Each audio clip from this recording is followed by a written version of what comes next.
Loh kula itu karena hidup dengan istri saya sama anak saya. Jadi yang ngurus anak saya sendiri. Jarang kula ngurus dalam jarang. Memang itu memang saya punya standar pakai kitab-kitab kados hikam.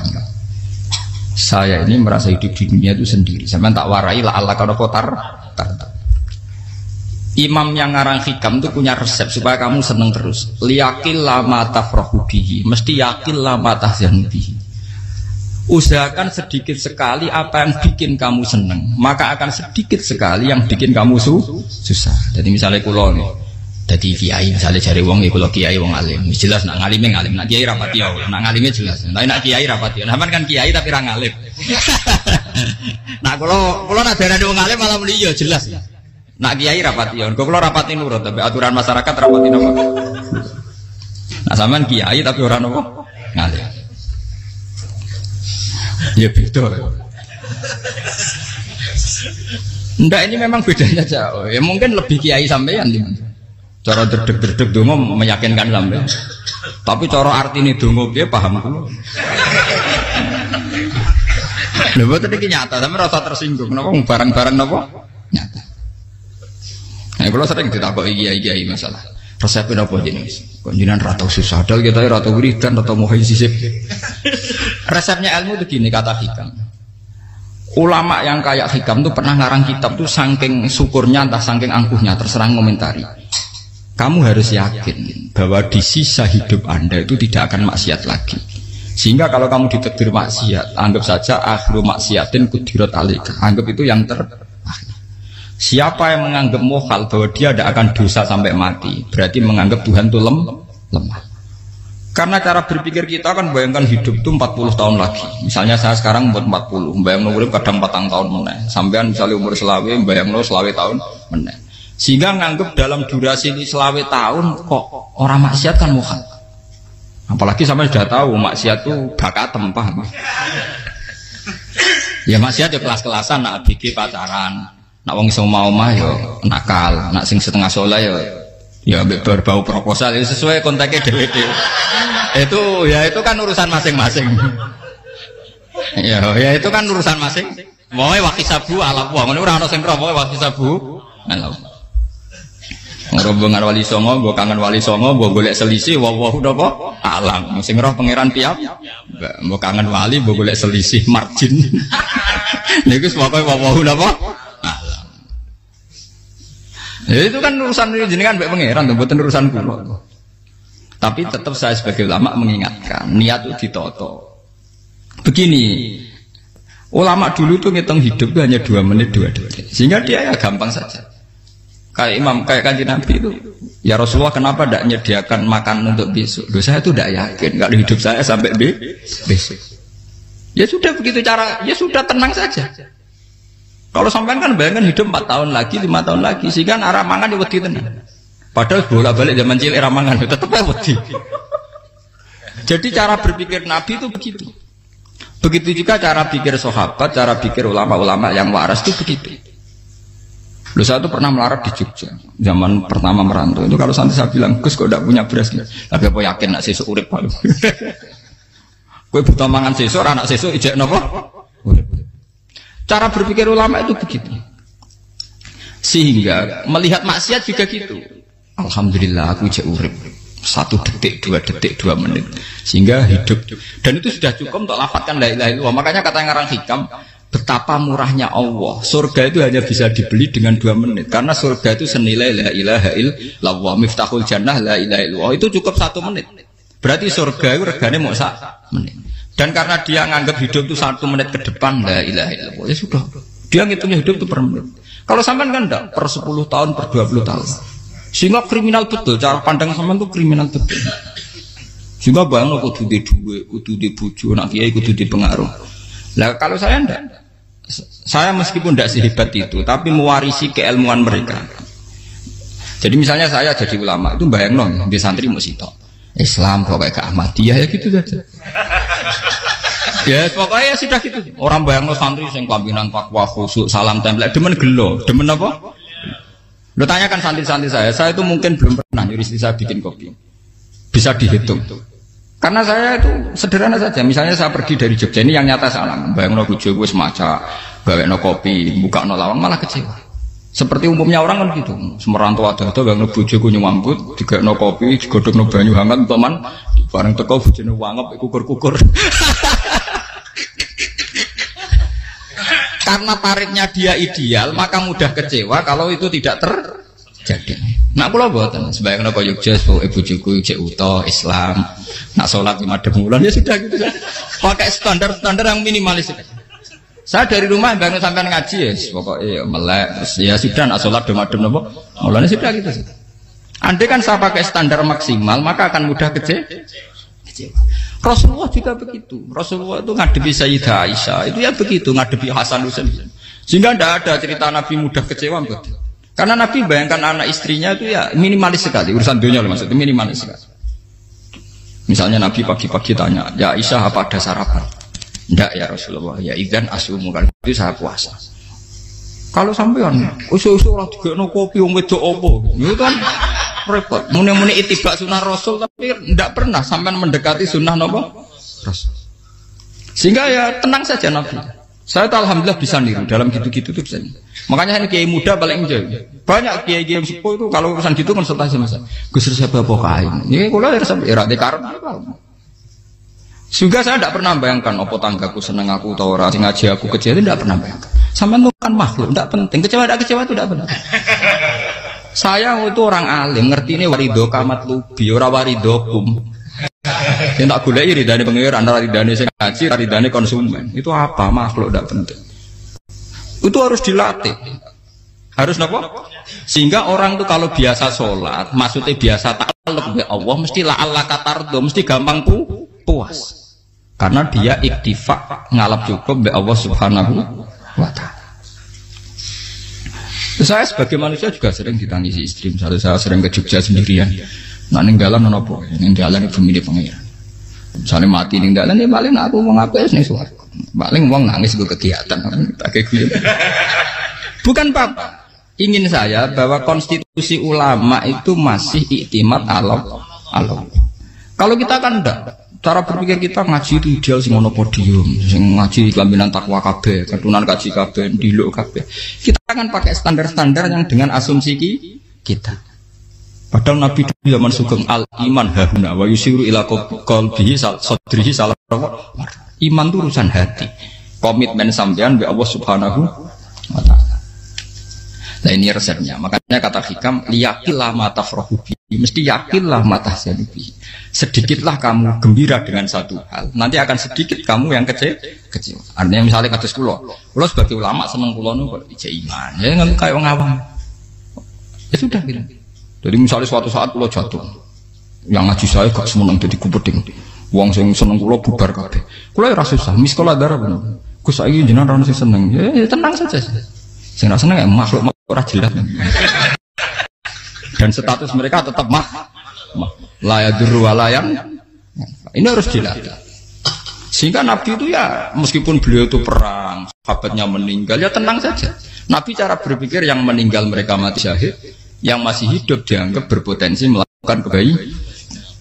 Sama tak warai resep-resep dari Rasulullah SAW. Saya ini sebetulnya memaksa, menjelaskan ini maksa, karena saya inginnya jadi ulama yang kayak umumnya orang, tidak ideal amat. Tapi kan saya ditakdir ilmunya itu ideal, jadi terpaksa saya jelaskan. Tapi kalau perilaku saya tidak akan ideal. Soalnya ngawur, saake mari Ghafuri pengiran nganggur bolak-balik cerita. Ada seorang wali, karena dia wali itu doa di multazam, ya Allah saya ini minta satu hal. Karena dia wali maka tidak minta uang, tidak minta jabatan, minta engkau takdir saya tidak pernah maksiat. Itu kan bagus sekali, minta doa ditakdir gak maksiat kan ada. Dari pengiran malah Syafi'i. Fa'ena ada ukufran. Karena tahu maksiat malah sifat ghafurku tak ada kok endi. Gamane pengiran kan sifat ghafurku rak nganggur. Malah tidak ada orang selain Nabi kecuali ditakdir tahu maksiat. Dan sifat ghafuri pengiran efektif. Paham apa? Lara sampean kan ghafure mbok nggo kabeh. Dadi karek sadidul iqab. Karena maksiate sampean sering. Jadi sifat ghafure wis berlaku aktif. Saya karek nunggu sifat sadidul iqab. Paham ya? Itu beda dengan wali-wali. Sifat sadidul iqab mau aktif, mereka tidak punya dosa. Malah pangeran bingung gak kok sifat ghafure. Apa nek tak dakoki Ghafur ora tau dosa. Didakoki Sadidul Iqab gak tau maksiat. Jadi pangeran malah sing bingung. Nek kowe ora tau maksiat Ghafur kok tak dakoki. Kok ora tau maksiat wong iku ora tau apa? Didakoki Sadidul Iqab gak mungkin atau maksiat. Lah pangeran ape dakok Ghafur kan syaratnya dosa sik. Sampeyan kan walian. Ghafure wis dientekno. Keseringan kepake, paham ya? Karek nopo? Karek Sadidul Iqab. Ya itu memang standar Tuhan. Semua Quran itu kalau nyeritakan gitu. Nabi ibadi anni anal ghafurur rahim. Kaulaku ceritani aku ghafurur rahim. Tapi yo ceritani wa anna adabi wal adabul alim. Jadi Nabi ibadi anni anal ghafurur rahim wa anna adabi wal adabul alim. Kalau Nabi Ibrahim, Nabi Muhammad inna rabbaka lasariul iqab. Pangeran cepat nyiksane, tapi wa innahu laghafurur. Jadi dua sifat ini pasti aktif. Dan tentu ulama itu senang sifat ghafur itu ya meskipun aktif, tapi mereka tidak pernah ngambil fasilitas sifat apa? Kula baleni malih. Sehingga kayak Sayyidina Umar radhiyallahu anhu ketika beliau pertama jadi khalifah, ini cerita di kitab Hayati Sahabat. Pertama dia jadi khalifah, orang mengira dia akan ngomong hal-hal yang besar, visi besar tentang negara, visi besar tentang izzatil Islam wal muslim. Tapi ketika Umar pertama pidato begini, ayuhal muslimun ayuhan nas, ana, dari kata Sayyidina Umar, ana hulamun min bani Mahsub, akulu min kholati. Saya ini pemuda dari Bani Mahsub.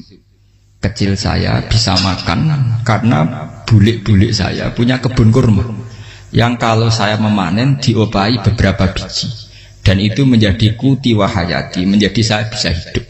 Terus wassalamualaikum warahmatullahi wabarakatuh. Orang itu penasaran semua. Orang jadi khalifah pertama dibenem jadi amirul mukminin, pidatonya ngenang masa kecilnya ra kelar mangan, kelare mangan mergo buruh bulike. Paham ya? Ngondoh kurma terus dikai tamarotin, beberapa kurma sing dadekno iso dan itu saya pakai sampai ketemu Allah Subhanahu wa taala saya pakai. Misalnya sekarang saya mulya, misalnya kalau dibilang mulya ya ana sing nyucup, ana sing husnudzon, ana sing hormat ya macam-macam sawangane. Itu bodoh sekali kalau saya menikmati itu, bodoh sekali. Paling banter nikmati dicucup dihormati itu apa? Tapi kalau nikmatnya bisa makan saat itu tuh nyawa. SBY jadi presiden prestasi, Gus Dur jadi presiden prestasi, tapi umpama presiden tetap mangan. Prestasi tertinggi ada bisa makan selisat dirumki gojo-gonyo.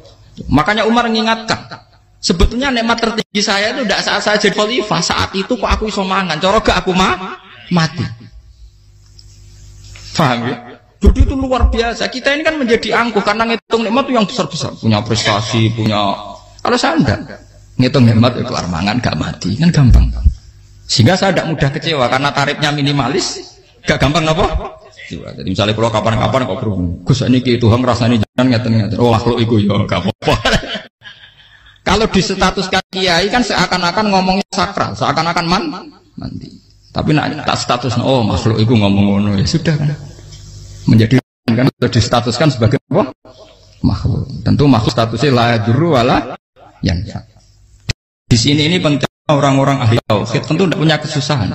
Innalladzina qalu rabbuna wa tsummas taqamu. Itu mesti tidak ada kesusahan sama sekali. Misalnya ulama-ulama dulu mau mati, ya tenang saja. Mati kedua itu mati paling menantang ya, menyenangkan sekali. Karena mati yang seru itu mati zaman Al-Adam. Misalnya saya kelahiran tahun 70. Tahun 40-50 kan belum ada saya. Itu mati yang sejati karena Al-Adam. Kenapa? Al-Adam tidak ada. Mati yang nanti itu mati yang petualangan karena saya mati setelah menyaksikan kekuasaan Allah, setelah husnudzon sama Allah, sehingga mati yang menuruti kerinduan akan ketemu sang kekasih. Makanya Jalaluddin Ar-Rumi ketika mau meninggal dan orang-orang muridnya nangis, dia marah-marah. Hei murid-muridku, betapa bodohnya engkau. Saat kayak ini yang saya tunggu, saya sudah menyesal berusaha sampai Allah dat tak senang. Aku kecewa waktu makhluk-makhluk koyo kowe. Saiki wis wayahe aku goleki kholik zat sing tak senengi malah mbok tangi. Cuk bodhone kuwe, saat-saat sing tenteni malah mbok tantang. Betapa aku lamanya menunggu kematian ini. Mergo hidup itu keterpisahanku mbek Allah, kemen ketemu kuwe jare. Malane Jalaluddin Rumilah yang mengistilahkan mati itu malam pengantin. Makanya fal'an awanus sirok minkum wa awan wisol habibi. Ini saat yang indah karena ketemu dengan berpisah dari makhluk-makhluk yang tidak penting menuju sama habibi kekasihku. Jadi yang misalkan mati itu malam pengantin. Semenjak istilah itu populer sehingga di Jawa ana ngipi dadi nganten takwilane mati. Itu filosofi sufi, ya filosofi napa? Lah niku tenan. Begitu juga sahabat-sahabat dulu. Bilal mau meninggal, anaknya udah nangis. Bilal lagu ya. Ditanya sama anaknya, kenapa anak-anak kamu nangis? Dan jenengan badhe kapundhut. Aku malah seneng nang mati. Hudan nalqal akhibah Muhammadan wa hisbah. Aku nak urip ketemune mbek kowe terus. Malah nak mati ketemu Nabi Muhammad. Hudan nalqal akhibah Muhammadan wa hisbah.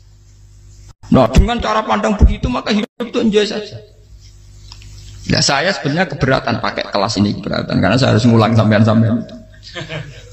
Ya makanya potensi kayak saya tentu mengurangi jadwal ketemu. Makanya saya mohon kalau tidak penting itu jangan sungkan. Anggap saja itu bagian dari hormat saya. Ya minimal sampai misalnya di dua saya ketahui gue jajan pentolan enam lah apa mau gue suwan bareng malah repot. Gue ganggu uang anak peleleran pak. Nah misalnya sampai kepen takok hukum, uang nak pinter, hukumnya takokan ya ringan, takok kiai tanggam paling bisa. Karena pertanyaan yang ringan tentu ya ringan-ringan saja kan. Gak perlu kiai kali ber. Sampai rasa GR, kalau pertanyaannya angel Gus gak ada sing iso jawab. Uang nak ralim tahke, ku pertanyaannya ya ora patimu tuh. Iku wis kangelan ngoten. Ini mboten ngenyek tapi padha enak.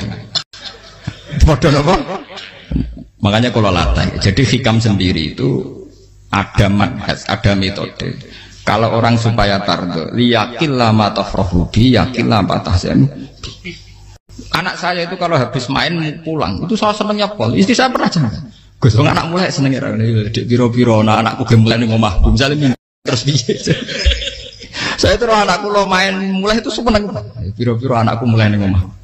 Dipanggil anak saya bapak itu senangnya tak boleh. Biro-biro ada saya manggil bapak. Jadi saya pakai standar minimalis sekali. Saya tidak pernah pakai tarif. Dia anak yang ideal dihormati orang. Sebenarnya anakku sujud nih pangeran, ngerti pentingnya mau tasbih. Makanya anak saya tak namakan tasbih semua. Itu ya sudah. Saya tidak pernah bayangkan anak saya jadi kayak besar dihormati jemput. Mari gampang kecil. Ya, sekolah kan Sayyidina Umar. Saya pemuda dari Bani Mahzum. Yang kecilnya bisa makan karena buruh bulikku.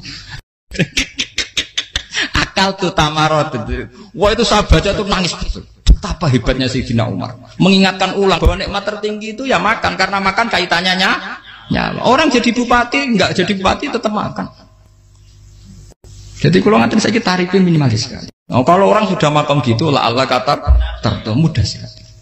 Tapi kalau sampai tarifnya ideal harus di mobil kudu sangune akeh. Mosok gue mobil gak sangu akeh. Barang gue sangu akeh kudu gue penderek. Mosok kere lunga juga kok tanpa penderek. Nang penderek maju. Mosok ora kena dikeloli jadi malah repot. Akhirnya gue wong ayu. Harus selingkuh dijari sing itu perkara meneh. Mau hormat nuruti tahapan-tahapan duniawi makanya resep kalau ingin itu kon sholat, maksudnya sholat itu dihayati secara tauhid ya, dihayati secara tauhid. Misalnya inna sholati wa nusuki wa mahyaya wa mamati lillahi rabbil alamin. Itu akan pasti Allah kata pasti mudah melihat alam ini ridho. Ini satu sekelumit ya, di resep orang ulama yang saya meniru beberapa di kitab Hayati Sahabat, di kitab Hikam dan meniru terutama semuanya sanad dari Rasulullah Shallallahu Alaihi Wasallam. Makanya suatu saat Nabi itu kagum. Abdullah bin Mas'ud itu jalan dan dikawal oleh beberapa malaikat. Terus Nabi itu heran. Ya Abdullah, kenapa itu selalu mengawal kamu? Kata Abdullah bin Mas'ud, ya Rasulullah, inilah akhtu khutwatan, illa wa azunnu alla akhtu wa ukhra. Wa ma aqaltu luqmatan, illa wa azunnu alla alqamu ukhra. Saya itu tidak pernah melangkah, kecuali saya tidak pernah yakin apa betul saya bisa melangkah lagi. Jadi perlangkahnya itu dia iktimat Allah. Dan saya tidak pernah mengunyah satu kunyahan kecuali saya tidak yakin apa betul saya bisa mengunyah lagi. Setiap kunyahnya tetap semuanya berada Bismillah. Semua itu atas nama pertolongan kata Rasulullah. Orang kakak andekan saya ada nabi terakhir itu jadi nabi. Jadi kemana? Makanya dulu Nabi itu sering ngendikan, adekan orang-orang kayak gitu itu ada nubuah, tentu mereka punya derajat nopo nubuah. Jadi tidak jadi Nabi tapi punya derajat nopo nubuah. Lah orang yang cara berpikir gitu tentu tidak khawatir apa yang hilang dari dirinya, karena dia berkontrak dengan Tuhan hanya per menit per detik. Jika mempunyai resep al-mu'min yusiru sana Allah ayakuna li nafsi zakiron. Seorang mukmin yang sejati tentu kontaknya dengan Allah Subhanahu wa taala dan dia tidak pernah ingat dirinya sendiri. Kayak sampean pas umat tapiil, Allahu akbar, Allah Maha Besar, subhanak. Selalu ana wong ngrasani termasuk lali utange barang iku. Tapi yang jelas kan menjadi enjoy dengan dirinya sendiri. Paham ya? Menjadi enjoy dengan dirinya. Karena dia tidak sering punya kontrak dengan makhluk. Nah ini maksudnya Allah kalau janganlah Allah kata kamu pandang. Apa nak sholat terus kabul kajar. Apa nak sholat terus untuk duit ya ber. Karena cara pikir iso aja nak duit ya. Dan ini resep ya. Dan resep ini dari ulama-ulama yang istinad ila Rasulillah Shallallahu Alaihi Wasallam. Karena kalau Nabi itu memang cara pandang.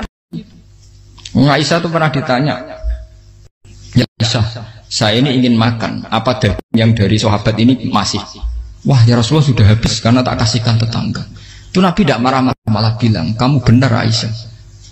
Biru yang kamu kasihkan tuh yang masih. Kau nak daging dipangan dewe kadang nuruti nafsu. Nak dikekno wong sudah kau nuruti perintah pengen. Jadi kanjeng Nabi beneran Aisyah.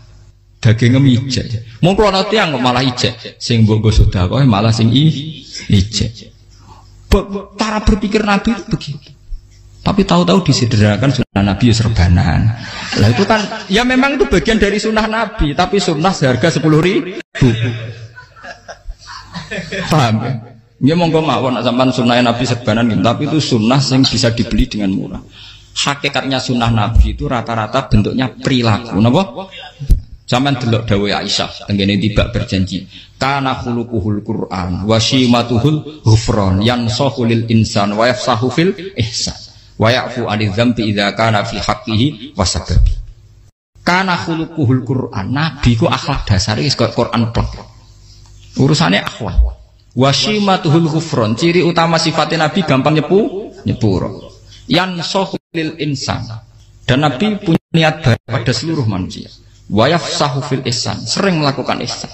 Dan sunnah Nabi ngoten kan luwih sering kula Quran ya wis hafal mulang. Wasimatu ghufran kula gampang nyempuh sampean ngaji angop ora tau tamu. Yang sahulil insan kula bedina nate tiyang mulang. Wa yafsahu fil ihsan tak gampang. Kula mulang ora tau. Itu sakmene kudu podium kudu wong dilo ya ora. Pokoke anggere kiamat dia ya madheng mulon ya sudah. Loh itu kan dawuh Aisyah ketika ditanya kaifa kana khuluqu Rasulillah. Dan itu semua dijawab oleh ahwal, oleh sebuah perilaku. Tidak ada Aisyah jawab nganggo atribut. Oh Nabi itu jubahan, serbanan, tidak ada itu. Memang itu sunnah ya, satu itu sunnah kan jangan salah paham ya. Tapi itu sunnah yang tidak dijawab oleh Aisyah. Sunnah yang sampean jawab sendiri, paham? Aisyah yang istrinya Rasulullah ketika ditanya kaifa kana khuluqu Rasulillah, beliau jawab kana khuluquhul Qur'an wa simatuhul ghufran yansahu lil insan wa yafsahu fil ihsan. Semuanya akhwal wa ya'fu 'anil dzambi idza kana fi haqqihi wa sababi wa idza dia haqqu wa lam yakun li ahadi marra'ahu badihatan haba wa idza ta'ahul miskinu ajaba yaqulul haqqa walau kana murra wa la yutmiru lil muslimin hisau waladhu. Semuanya itu akhwal, satu perilaku sosial. Saya mengakui kalau serbanan sunat, ya saya ngakui. Tapi sunnah terus karena saya mewakili yang akhwal tadi, yang apa? Lah mungkin untuk sampeyan, monggo kalau untuk ngisi sunnah. Tapi mbok ya adil itu. Ini bukan kritik mboten nggih. Yang meyakini serban sunat kan sudah banyak dan itu bagus. Tapi cobalah juga meyakini ahwalu Rasulillah. Makanya mansanna sunnatan itu rata-rata ulama maknani siapa yang ikut sunnahnya Nabi. Rata-rata ulama nafsir ahwalu Rasulillah wa af'alu. Perilaku sosial Rasulullah. Makanya terusannya wa idza ja'ahul miskinu ajabah. Kalau dipanggil orang miskin ya datang. Ya maksudnya ada harus orang miskin manggil pas resepsi kawin boten. Misalnya ana wong melarat kuwi di sepeda motor, wong melarat iki yo ngeteroni puskesmas ya mbok terno. Wong melarat loro yo nukono misale minyak kayu putih mbok tekani. Ora kok ngerti-ngerti mbok musan walimatul urus sing wajib piye. Payah. Lho lan Padahal miskin aja be ora ana hadise urusan walimatul Islam mboten. Kalau orang miskin manggil ya dalam riwayat hadis ya Nabi sering dipanggil orang miskin. Ya Rasulullah, mbok datang ke rumahku, ada apa? Terus ya Nabi, saya tuh ingin rumahku sing elek jenengan nate salat teng mriku. Ya Nabi datang ya salat saja ya ora jangan. Fi ayyi makanin aradta an usolli fi. Kamu di tempat mana kamu seneng salat teng mriki ya Rasulullah. Ya Nabi salat. Sing ngundang ya waras pisan. Kenangan mek Nabi kok mae dienggo salat Nabi. Ambean tahu tanggung kiai kon sholat, kon promosekno anakmu iku paham. Kiai dongakno ke kersane ketampi PNS waduh. Padahal kiai ini dhewe anake ra PNS. Kalau dulu kan sahabat ngundang Nabi itu ya gitu. Ya Rasulullah, saya itu ingin sekali engkau sholat di rumahku, fa'takhidahu musallan. Kemudian tempat yang pernah engkau sholati mau tak pakai musola pribadi. Makanya masjid kiblat itu rumahnya sahabat, karena dulu Nabi pernah sholat di satu tempat, adalah ono perintah tahlilul kiblat itu di rumahnya sahabat. Itu sahabat dulu itu kalau ngaturin Nabi itu kenanya ingin Nabi pernah sholat di situ. Nah, ilmu ngeten ini mentek. Ya untungnya enten kula, jadi ono sing eling-eling ya, Bang. Teman-teman kudu syukur ya, artinya syukur ya. Orang kayak saya itu tidak usah sampean dikte-dikte ngikuti hukum adat. Kalau ngoten sampean gelo mergo kula ora iso teko, kula ya gelo perkarane ulama kok mbok atur. Makanya saya sering guyon cerita, saya itu kalau di pasar Pandangan dulu tuh anyaran boyong sering di pasar, ditanya sama Gus wong alim kok di pasar. Piye? Aneh to. Ya aneh kuwi. Aneh piye? Bodhonya wong alim. Kadang masyarakat tuh tidak sadar keanehan dirinya sendiri. Mereka enak saja merasa kalau orang alim ke pasar itu aneh. Mereka tidak sadar orang bodohnya wong alim ya aneh. Enak saja mereka mikir sepi. Faham ini supaya sampean la'allakan apa tar. Makanya untuk Rasulullah, Nabi itu sering ngendikan ana tamu hormati. Tapi etika mertamu di Rasulullah itu walakin idza du'aitum. Mertamu Nabi itu nunggu ditimbali. Walakin idza du'itum du'iya mabni majhul. Ketika kamu ditimbali jadi ya ayyuhalladzina amanu la tadkhulu buyutan nabiyyi illa ayyudzana lakum. Jadi untuk sowan Nabi itu nunggu dipang. Meskipun sahabat tuh rindu Nabi, tidak berani sowan ke dalamnya Nabi. Kalau ingin ketemu Nabi di barengno pas sholat jamaah, karena Nabi pasti keluar di mas. Andai kan Nabi nerima tamu di rumah, ya ora sido dadi Nabi. Sama nampa tamu.